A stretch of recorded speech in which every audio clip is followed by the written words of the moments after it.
अब छोलिया हो या लोबिया, सफेद चने या काले चने, सब कुछ मजेदार बने। MDH।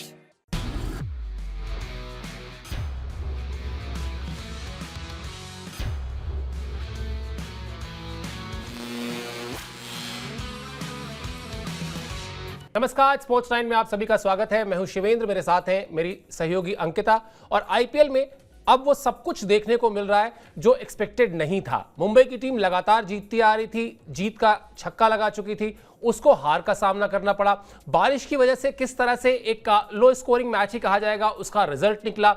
आज कौन सा मैच होने वाला है, आज किस टीम को जीत जरूरी है अगर वो प्लेऑफ की रेस में बनी रहना चाहती है, तो ये सब बात करेंगे इस शो पर। साथ ही साथ प्लेइंग 11 और हमेशा की तरह पिच रिपोर्ट भी आपको बताएंगे। लेकिन सबसे पहले अपडेट से शुरुआत करते हैं। अपडेट ये है कि आईपीएल का आज 57वां मैच खेला जाएगा, यानी 57th मैच जो है वो आज खेला जाएगा। और यह मुकाबला होगा कोलकाता और चेन्नई के बीच। कोलकाता की टीम पॉइंट टेबल में 6ठे नंबर पर है, चेन्नई की टीम पॉइंट टेबल में 10वें नंबर पर है। प्लेऑफ की रेस में बने रहने के लिए केकेआर को चाहिए जीत, बल्कि कहना चाहिए कि केकेआर को चाहिए हर हालत में जीत। और यही मेरे ख्याल से सबसे ज्यादा क्यूरियोसिटी भी होगी कोलकाता के फैंस की, और खासतौर पर डिफेंडिंग चैंपियन टीम है अंकिता केकेआर। और सबसे बड़ी चीज यह है कि जब आपके पास 2024 की फाइनलिस्ट में से एक टीम ऑलरेडी बाहर हो चुकी हो, यानी हैदराबाद की टीम ऑलरेडी प्लेऑफ की रेस से बाहर हो चुकी है, तब कोलकाता से और ज्यादा एक्सपेक्टेशन होती है कि भाई आप चैंपियन हैं, कम से कम प्लेऑफ में तो जाइए, कम से कम वो टॉप 4 टीम में तो बने रहिए।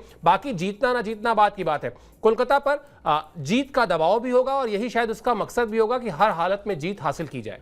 बिल्कुल, क्योंकि पिछले मैच में आपने देखा होगा कि सिर्फ 1 रन से वो जीत मिली थी, आप हार ही गए थे। आपकी बल्लेबाजी में हमने देखा था कि वो दमखम नजर नहीं आता और फिर आपकी पोल भी खुल गई थी। तो अगर आपको मैच जीतना है हर हालत में, तो बड़े मार्जिन से मैच को जीतना पड़ेगा और हर हाल पे मैच को जीतना बहुत इंपॉर्टेंट हो जाएगा पॉइंट्स टेबल पे। हालांकि जो नेट रन रेट है वो पॉजिटिव है, लेकिन 11 पॉइंट्स है।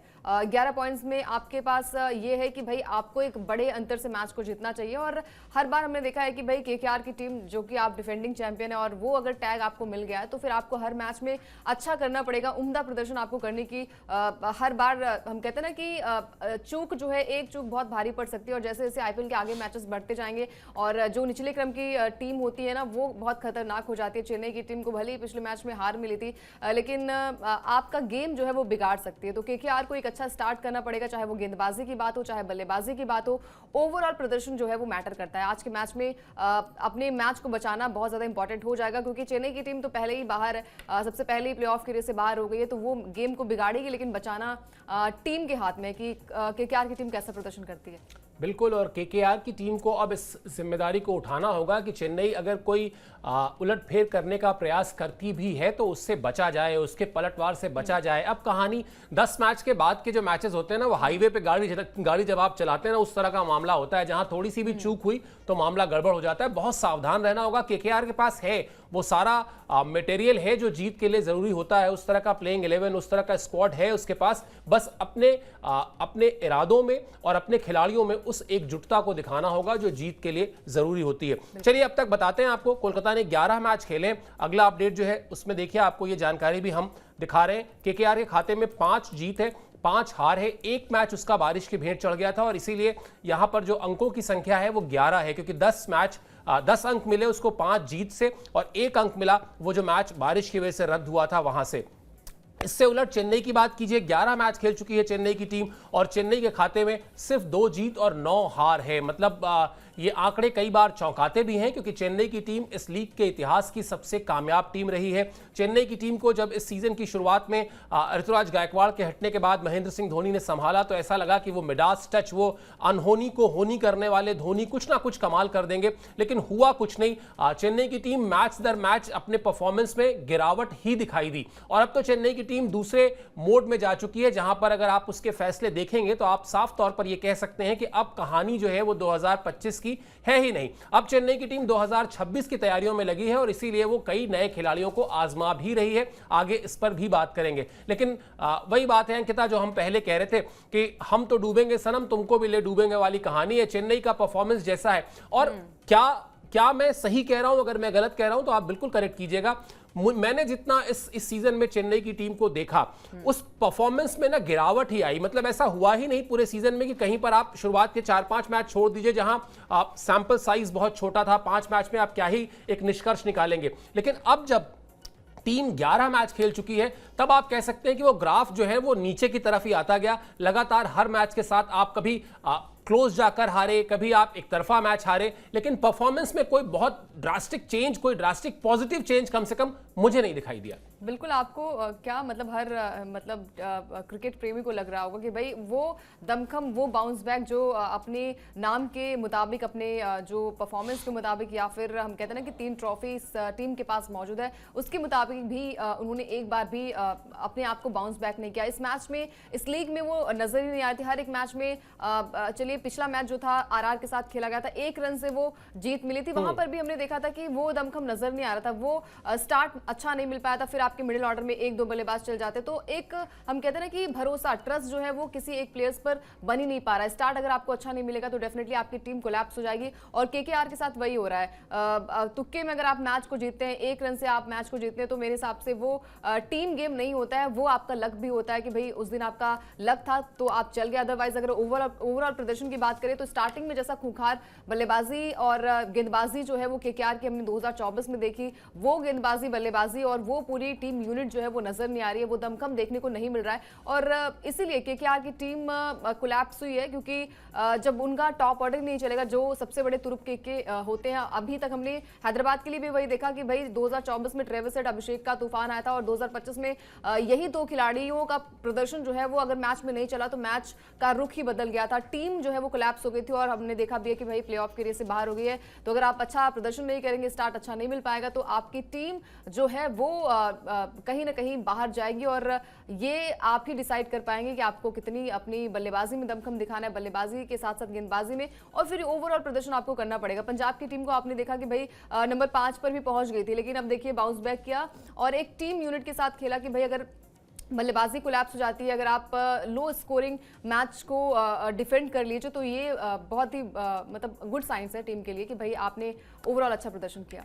बिल्कुल, और आपको बहुत बेहतर तरीके से बैक करना होता है। अगर बल्लेबाजी किसी मैच में नहीं चली तो गेंदबाजों को जिम्मेदारी उठानी पड़ती है, और अगर गेंदबाजी नहीं चली तो बल्लेबाजों को जिम्मेदारी उठानी पड़ती है। यही टीम गेम भी है, और इसीलिए जो टीमें टॉप में आपको नजर आ रही हैं पॉइंट टेबल में, उसमें अगर आप थोड़ा सा उनके खेल का एनालिसिस करेंगे तो आप पाएंगे कि वहां बल्लेबाज और गेंदबाज जो यूनिट है उनका, वो एक दूसरे को बहुत वेल सपोर्ट करता है, एक दूसरे को बहुत अच्छी तरह संभालता है जरूरत पड़ने पर। और यही कहानी जो है सफलता की है भी इस खेल में, खासतौर पर टीम गेम में। चलिए रिकॉर्ड बुक की तरफ चलते हैं। चेन्नई के फैंस के लिए थोड़ी सी राहत की खबर वहां पर है, हालांकि प्लेऑफ की रेस से बाहर है टीम, अच्छा परफॉर्मेंस नहीं रहा है जिस पर हम लगातार बात कर रहे हैं। लेकिन इससे पहले के अगर रिकॉर्ड बुक में अगर आप जाएंगे, आज के मैच के पहले के अगर आप आंकड़े को देखेंगे तो वहां चेन्नई का मामला भारी है।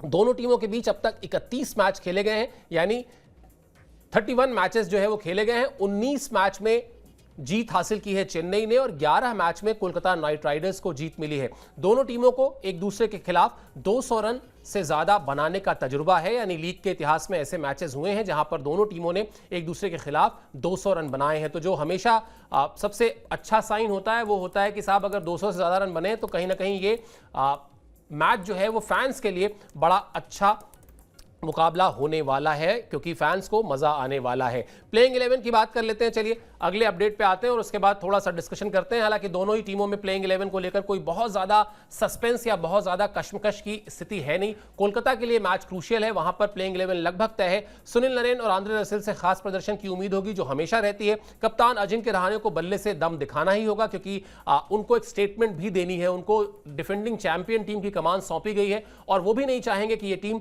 खराब खेले और टॉप 4 में ना रहे, ताकि उनकी कप्तानी पर किसी तरह का सवाल उठे। रिंकू सिंह, वेंकटेश अय्यर, ये सारे अनुभवी खिलाड़ी हैं T20 फॉर्मेट के, इनको भी अपना अपना रोल अच्छी तरह निभाना होगा। वरुण चक्रवर्ती, वैभव अरोड़ा और हर्षित राणा के जिम्मे जो है वो गेंदबाजी होगी। बड़ी ही सॉर्टेड टीम दिखती है अंकिता। अगर अच्छा, हालांकि किसी भी खेल में नतीजे के आने के बाद तारीफ करना या कमी निकालना, ये बड़ा रिजल्ट ओरिएंटेड होता है। आप जीत गए तो आपकी तारीफ होती है, आप हार गए तो आपकी कमियां निकाली जाती हैं। कई बार हम ये नहीं देखते कि टीम कैसा खेली या टीम का इंटेंट क्या था।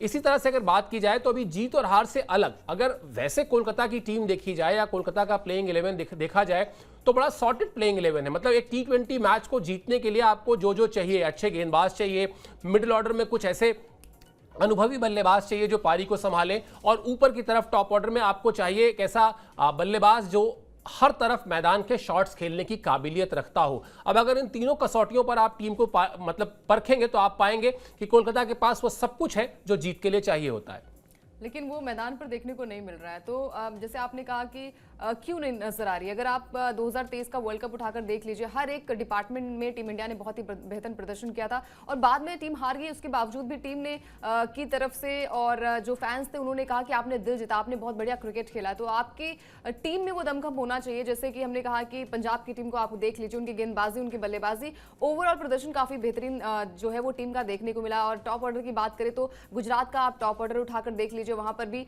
छोटे छोटे रन जो होते हैं ना वो उनके टॉप ऑर्डर बल्लेबाज बना देते हैं, जो कि मिडिल ऑर्डर की बल्लेबाजी में वो भार नजर नहीं आता, वो खुलकर बल्लेबाजी करते हैं उनकी टीम के लिए। तो ऐसा ही केकेआर के लिए करना पड़ेगा जो कि डिफेंडिंग चैंपियन है। आपने 2024 में ऐसा किया है, इससे पहले गौतम गंभीर की कप्तानी में आपने ट्रॉफी जीती है। तो ये दमखम जो है वो केकेआर की टीम में है और केकेआर की टीम जो है पूरी तरीके से बैलेंस है। और हमने देखा है कि भाई चाहे वो चेन्नई की टीम को आप उठाकर देख लीजिए, चाहे वो हैदराबाद की टीम को उठाकर देख लीजिए, अगर आप नाम देखेंगे तो आप पाएंगे कि भाई वो कैलिबर है वो पोटेंशियल टीम के बल्लेबाजों और गेंदबाजों में। लेकिन ग्राउंड पे कैसा आपका प्रदर्शन रहता है वो सबसे ज्यादा जरूरी होता है। पेशेंस लेवल जो है वो सबसे ज्यादा जरूरी होता है कि भाई आप मैदान पर किस तरीके से बल्लेबाजी और गेंदबाजी करेंगे, जो कि शायद प्रेशर बहुत ज्यादा हो रहा है क्योंकि जैसे जैसे मैच आगे बढ़ेंगे आपके लिए एक एक पॉइंट जो है, एक एक मैच जीतना बहुत ज्यादा रोचक हो जाता है। और जैसे कि हमने हर एक मैच में देखा कि पिछले मैच में भी केकेआर की टीम हार रही थी, लेकिन वही है कि एक रन से आपने मैच को जीता, किस्मत ने आपका साथ दिया। बट अभी तक वो जैसे हम बात कर रहे थे कि कहा जाए कि भाई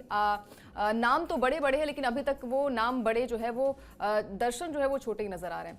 बिल्कुल। और अगर यहाँ से जहाँ से अब आपके लिए हर एक मैच प्लेऑफ की रेस में बने रहने के लिए वहाँ जीत ही चाहिए आपको, तो और ज़्यादा दबाव होगा। और यहाँ पर उन खिलाड़ियों से, चाहे वो सुनील नरेन हो, चाहे आंद्रे रसेल हो, चाहे वेंकटेश अय्यर, रिंकू सिंह या कप्तान अजिंक्य रहाणे, ये सारे बड़े नाम हैं। और अगर इनको बड़े नाम और दर्शन छोटे वाली कहावत पर नहीं जाना है तो अपने नाम के, अपने साख के हिसाब से परफॉर्म करना होगा। चेन्नई की बात करते हैं जो अब एक अलग मोड में जा चुकी है टीम, जो लगातार अगर आप इस टीम को फॉलो करेंगे, इस टीम को देखेंगे तो अब आप पाएंगे कि इस टीम ने तय किया है कि अब 2025 हमारे रडार में है ही नहीं, अब हमारी तैयारियां जो है वो 2026 को लेकर है। और इसीलिए आप पाएंगे 17 साल 18 साल के प्लेयर्स को वहां पर मौका दिया जा रहा है ताकि एक ऐसा प्लेइंग 11 अगले सीजन के लिए तैयार किया जा सके जहां पर खिलाड़ी दमखम वाले हों और उनमें वो T20 फॉर्मेट के लिहाज से जो जरूरतें होती हैं उन जरूरतों को पूरा करने वाले यंग प्लेयर्स हों।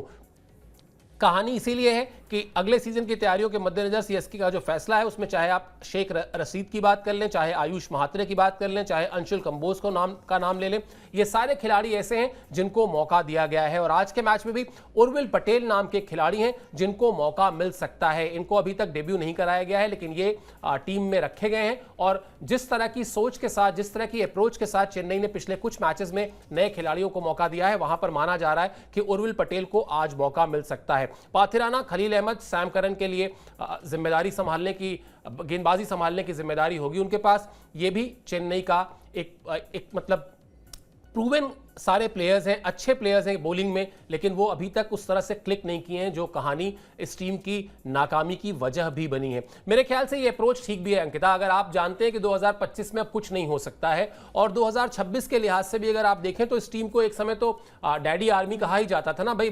चाहे आप धोनी की बात कर लें, जडेजा की बात कर लें, आर अश्विन की बात कर लें, बड़े एजेड प्लेयर्स हैं जो अब अपने करियर के आखिरी दौर में है। मतलब वो एक सीजन खेलेंगे, आधा सीजन खेलेंगे, ये मैं भी नहीं जानता, आप भी नहीं जानते, और शायद चेन्नई के टीम मैनेजमेंट को भी नहीं पता है कि ये प्लेयर्स कब कह देंगे कि नहीं साहब अब हमें नहीं खेलना है। ऐसे में आपको एक बेंच स्ट्रेंथ तैयार करनी होगी। और इस सीजन में जितने खिलाड़ियों का हमने नाम लिया, चाहे वो शेख रशीद हो, आयुष महात्रे हो, अंशुल कंबोज हो, या फिर अभी उर्विल पटेल का नाम भी आ रहा है, आप तैयारी 2026 की करना शुरू कर चुके हैं। ये इस अप्रोच से, इस रणनीति से साफ दिखाई दे रहा है। अब देखिए चेन्नई के फैंस तो यही चाह रहे होंगे कि भाई अब ये 12वां मुकाबला है, यानी कि 3 मैच अभी भी बचे हुए हैं, उस मैच में आप अच्छा प्रदर्शन करें, बल्लेबाजी आपकी अच्छी और फेयरलेस आप क्रिकेट खेलें। जैसे अभी हम बात कर रहे थे कि भाई अगले साल के लिए प्रिपरेशन जो है वो तैयार सीएसके ने कर दी है, यानी कि हमने देखा भी है कि भाई 20 से ज़्यादा प्लेयर्स का जो है वो टीम में शामिल किए गए। आयुष ने बेहतरीन बल्लेबाजी की पिछले मैच में आरसीबी के खिलाफ, उन्होंने एक बेहतरीन बल्लेबाजी की और वो दमखम दिखाया कि भाई उनमें भी भले ही वो युवा खिलाड़ी है लेकिन उनमें भी वो दमखम नजर आ रहा है, वो भी बल्लेबाजी अच्छी कर लेते। तो अब आपके पास कुछ बचा नहीं है, अब आपको बस अच्छा प्रदर्शन करना है और अच्छे प्रदर्शन के साथ टीम का गेम, जो बाकी की टीम है उनका आपको थोड़ा सा गेम बिगाड़ना है। प्लेऑफ की रेस जो है, जो निचले क्रम की टीम होती है ना, वो खेल बिगाड़ती है और उस खेल बिगाड़ने में हम कहते हैं चेन्नई पिछले मैच में ये लग रहा था कि भाई आरसीबी के खिलाफ जो मैच है क्या वहां पर वो गेम बिगाड़ेगी आरसीबी का, लेकिन वो भी मैच बहुत ही क्लोज गया था। उस मैच को जो है वो आरसीबी ने अपने नाम किया था। अब फैंस भी यही चाहेंगे कि भाई अब तो पाने और खोने के लिए कुछ है नहीं, बस अपने जो नाम, जब हम कहते हैं ना कि 5 ट्रॉफियां आपके पास है, एमएस धोनी आपकी टीम में है, तो बस आप अच्छी बल्लेबाजी और गेंदबाजी करिए और किसी तरीके से फैंस को खुश करिए। बाकी फ्यूचर आप अच्छा ही चाहेंगे, कोई भी टीम चाहेगी कि उनकी टीम एक बैलेंस टीम हो। बाकी आज के मैच में सबसे ज़्यादा जो नज़रें होंगी वो एमएस धोनी पर ही होंगी कि किस तरीके से वो बल्लेबाजी करते हैं और फैंस की भी यही दरकार होगी। बिल्कुल, मतलब वो यही हो सकता है कि अब जख्म पर मरहम लगाने वाली बात ही हो सकती है फैंस के, क्योंकि जो परफॉर्मेंस रहा है इस पूरे सीजन में वो तो बहुत ही तकलीफ देने वाला रहा है चेन्नई के हार्डकोर फैंस के लिए। अब अगर टीम अच्छा करे और जैसा अंकिता ने कहा महेंद्र सिंह धोनी कोई एक करिश्माई पारी खेल दें, कोई एक अच्छी पारी खेल दें, तो थोड़ा सा एक राहत की सांस लेंगे फैंस, वरना अच्छा तो उनके लिए कुछ भी नहीं हुआ है। चलिए पिच क्या कहती है ये भी फटाफट आपको बताते हैं कि पिच पर बल्लेबाजी करना जो है पहले वो फायदेमंद रहने वाला है आज के मैच में। ये ऐसा वहां के इस साल के जो मैचेस हुए हैं उनका रिजल्ट ये बताता है। 5 में से 4 मैच में पहले बल्लेबाजी करने वाली टीम जीती है। इस पिच पर पहली पारी का औसत स्कोर जो है वो 203 रन रहा है। थोड़ी देर पहले हमने आपको बताया था कि इन दोनों ही टीमों ने यानी कोलकाता और चेन्नई ने एक दूसरे के खिलाफ 200 रन बनाए भी हैं, 200 से ज्यादा रन बनाए भी हैं और प्लस पिच का भी सपोर्ट है।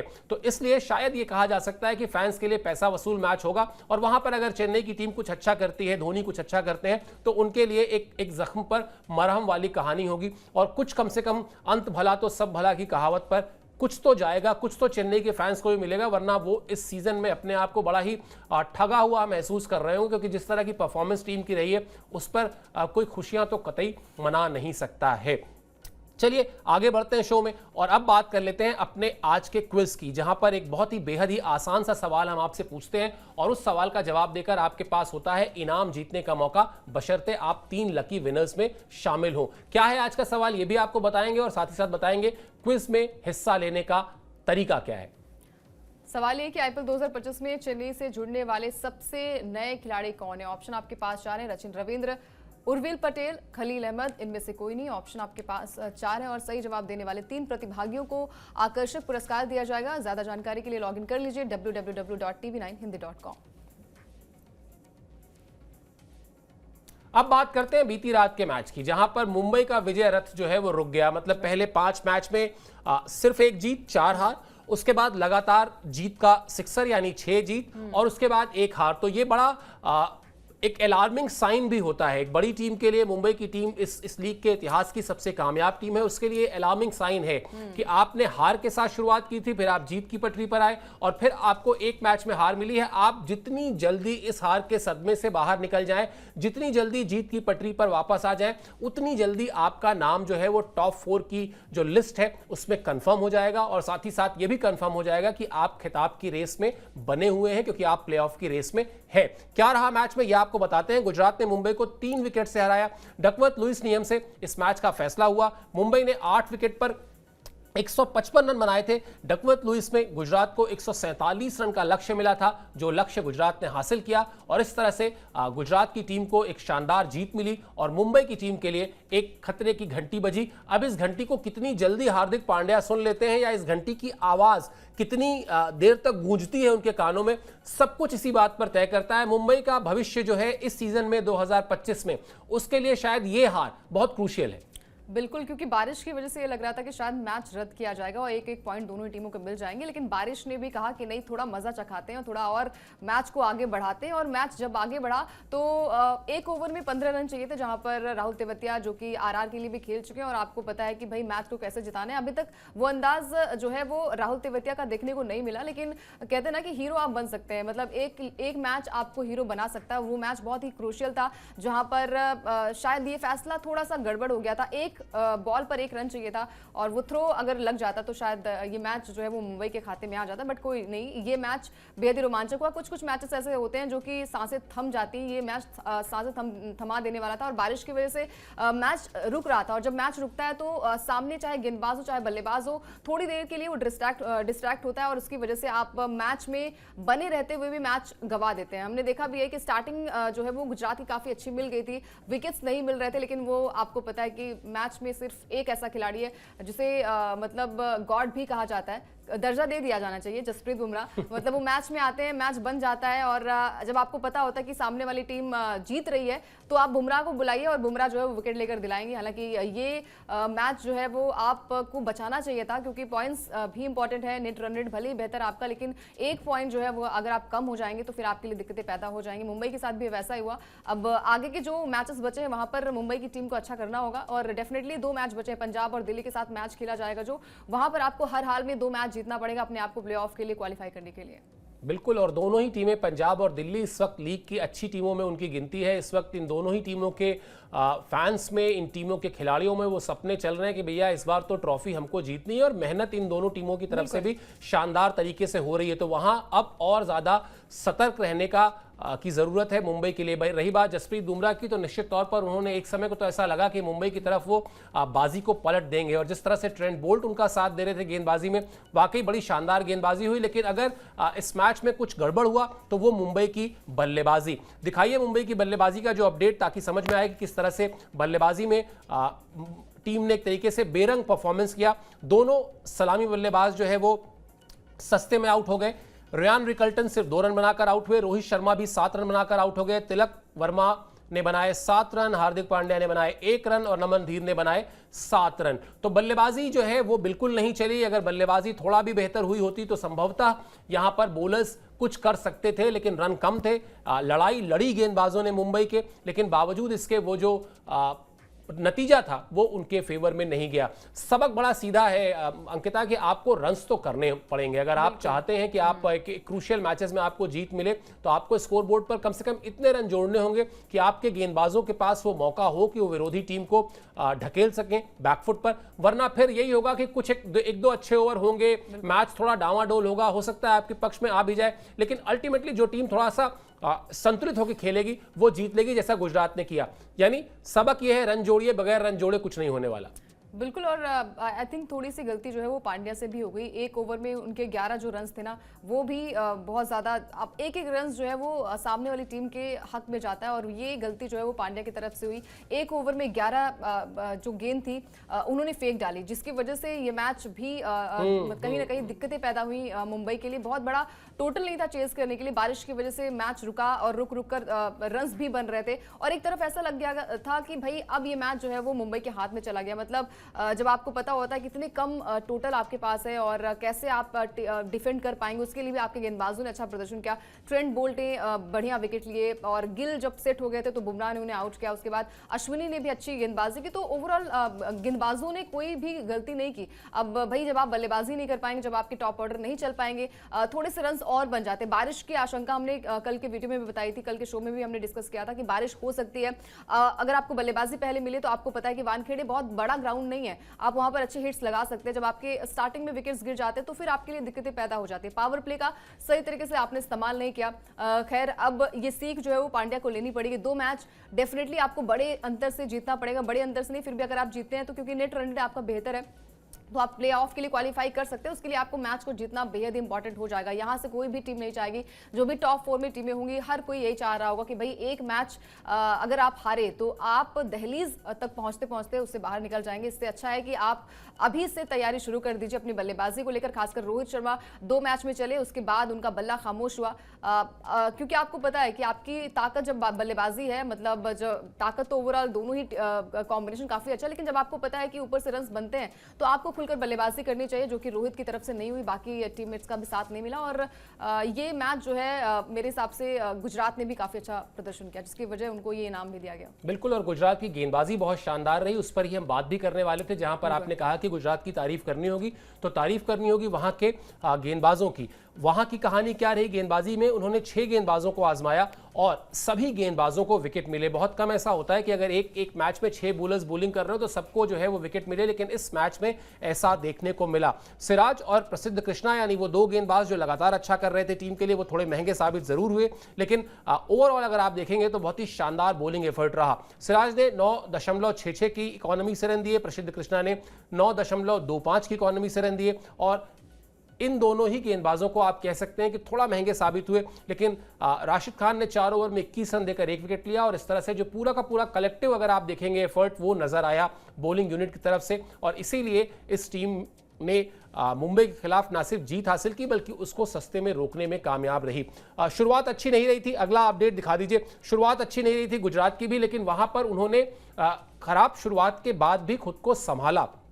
साई सुदर्शन इस मैच में सिर्फ 5 रन बनाकर आउट हो गए थे, लेकिन आपको ऐसे मौके के लिए तैयार रहना होता है जब आपको शुरुआत उस तरह से मनमाफिक नहीं मिलती जैसा आप चाहते हैं। वैसा ही हुआ इस मैच में, लेकिन फिर शुभमन गिल ने 43 और जोस बटलर ने 30 रन बनाए, पारी को संभाला। उसके बाद रदरफोर्ड ने भी 28 रन का अहम योगदान दिया, लेकिन फिर वही बात जो थोड़ी देर पहले अंकिता कर रही थी कि बुमराह ने जिस तरह की गेंदबाजी की, ट्रेंट बोल्ट ने जिस तरह से उनका साथ दिया, मिडिल ऑर्डर गुजरात का भी थोड़ा डगमगाया। लेकिन चूंकि शुरुआत अच्छी मिली थी और फिर लक्ष्य बहुत बड़ा नहीं था, यहां अगर 15-20 रन और होते मुंबई के स्कोरबोर्ड पर तो दिक्कत हो सकती थी इस मैच में, और तब शायद बुमराह और ट्रेंट बोल्ट वो कर पाते जो वो करने से चूक गए, करते करते रह गए। अगर एक आध विकेट और वो निकाल लेते तो फिर गुजरात की टीम फंस जाती, लेकिन फाइनली यही हुआ कि गुजरात की टीम के पक्ष में इस मैच का रिजल्ट गया। इसका क्या पॉइंट टेबल पर क्या असर हुआ ये भी आपको दिखाते हैं इस अपडेट के जरिए, जहां पर गुजरात की टीम अब पॉइंट टेबल में नंबर 1 पर पहुंच गई है और मुंबई की टीम अब भी पॉइंट टेबल में 4थे नंबर पर है। यानी इस मैच को गंवाने के बाद भी वो टॉप 4 में बनी हुई है, लेकिन खतरे की घंटी इसलिए अब बज चुकी है क्योंकि अब उसको 2 मैच और खेलने हैं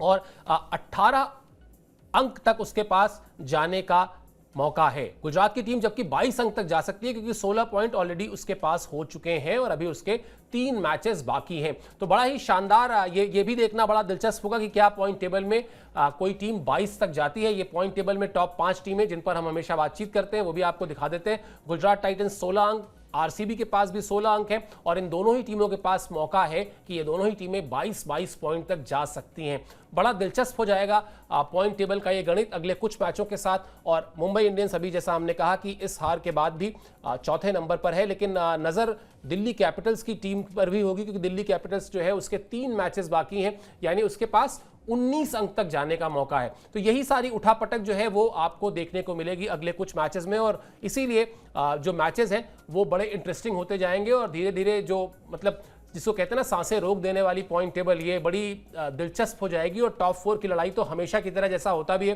कि आखिरी लीग मैच जो होता है ना तब तक ये क्लियर नहीं होता कि वो चौथे नंबर 3 तक तो पता चल जाता है कि ये टॉप 3 टीमें ये है, लेकिन चौथी टीम कौन सी है उसमें फिर नेट रन रेट भी अपने रंग दिखाता है। तो कुल मिला जुलाकर आईपीएल का जो ये पूरा ये हफ्ता है वो बड़ा दिलचस्प रहने वाला है। हम आपको बिल्कुल, आप निश्चिंत रहिए, 360 डिग्री कवरेज आपको प्रोवाइड करेंगे। हमारी टीम बड़ी मेहनत से आपके लिए सारे कार्यक्रम तैयार करती है और आपसे सिर्फ इतनी अपेक्षा है, आपसे सिर्फ यही उम्मीद है कि आप स्पोर्ट्स लाइन को सब्सक्राइब कर लीजिए ताकि हमारी इस मेहनत को हम आप तक पहुंचा सकें।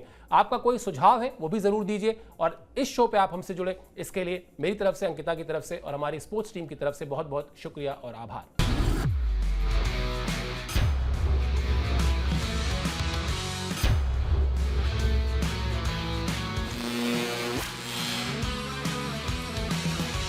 अब आया असली स्वाद। अब आया स्वाद। जब स्वाद के पड़े हो लाले तो MDH का चंकी चाट मसाला डालें। MDH का चंकी चाट मसाला। MDH